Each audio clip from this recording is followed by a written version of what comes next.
Hallo en welkom by ons video oor die komponente van 'n databasestelsel.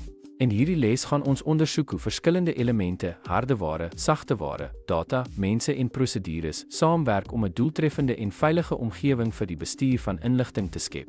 Teen die einde sal jy 'n duideliker begrip hê van hoe hierdie komponente interaksie het om databerging en herwinning naadloos en betroubaar te maak. Hardeware verwys na die fisiese komponente wat die databasestelsel ondersteun, soos bedieners, stoortoestelle en kliëntmasjiene wat gebruikers help om data effektief te verkry en te bestuur.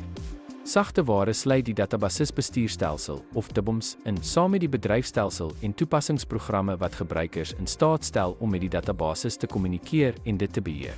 Data verteenwoordig die rou feite en syfers wat in die databasis gestoor word, wat later georganiseer en omskep word in betekenisvolle inligting wat vir besluitneming en daaglikse bedrywighede gebruik word. Mense vorm 'n noodsaaklike deel van die databasestelsel en sluit almal wat betrokke is in, van databasis-administrateurs en ontwikkelaars tot eindgebruikers wat data invoer, bestuur of ontleed.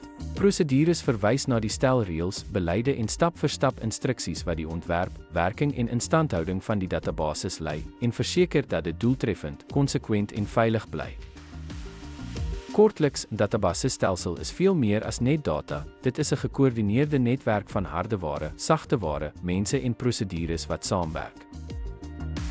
Wanneer hierdie komponente goed gebalanseerd is, verseker hulle gladde werkverrigting, akkurate dataverwerking en betroubare inligtingsbestuur.